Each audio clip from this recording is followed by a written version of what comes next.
Hey, what's going on? Sade Burrell. I am getting ready to head out right now to go shoot the cover for the book. What are you reaching for? It's based off the video that you guys all have seen, and it's based off of my uncle's quote. You're reaching for crumbs when there's a cake in front of you. And because I'm so excited, I actually want to give you guys a free portion of the book, and I'm going to give it to you verbally right now. So in the book, on one of the chapters, I talk about crumbs, and I lay out what exactly crumbs can be and what it can look like. So I'll specifically talk about crumbs as friends.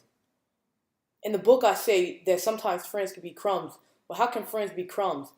And I say that friends who are crumbs are the most dangerous people. I say, well, how can people who are your friends be considered dangerous? It doesn't make sense. Well, let me tell you why people who are your friends are dangerous crumbs to be around. Because those are people that you chose to be in your life.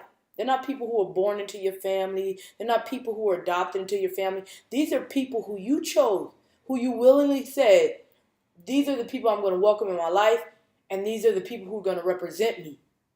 Because your friends are a representation of who you are. As much as we want to believe that they're not, they are.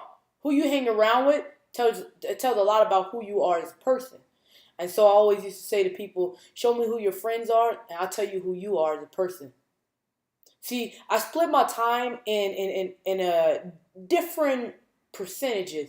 90% of my time is spent with people who are doing way better than me, people who I admire, people who I really want to be like, people who encourage me.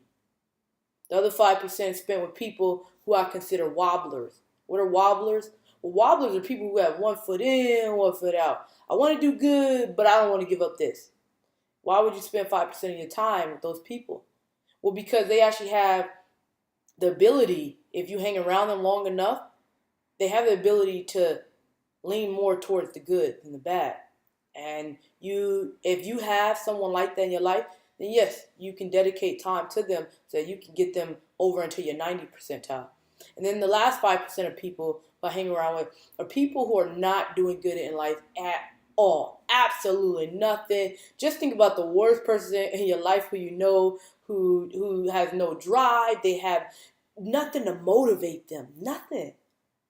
Think about that person, and that's the other 5% who I spend my time around. So now we're at 100%, right? So you got 90 over here, you got 5 right here, the wobblers, and then you got another 5% of people who are just doing absolutely bad. Why would you hang around anyone who's doing bad?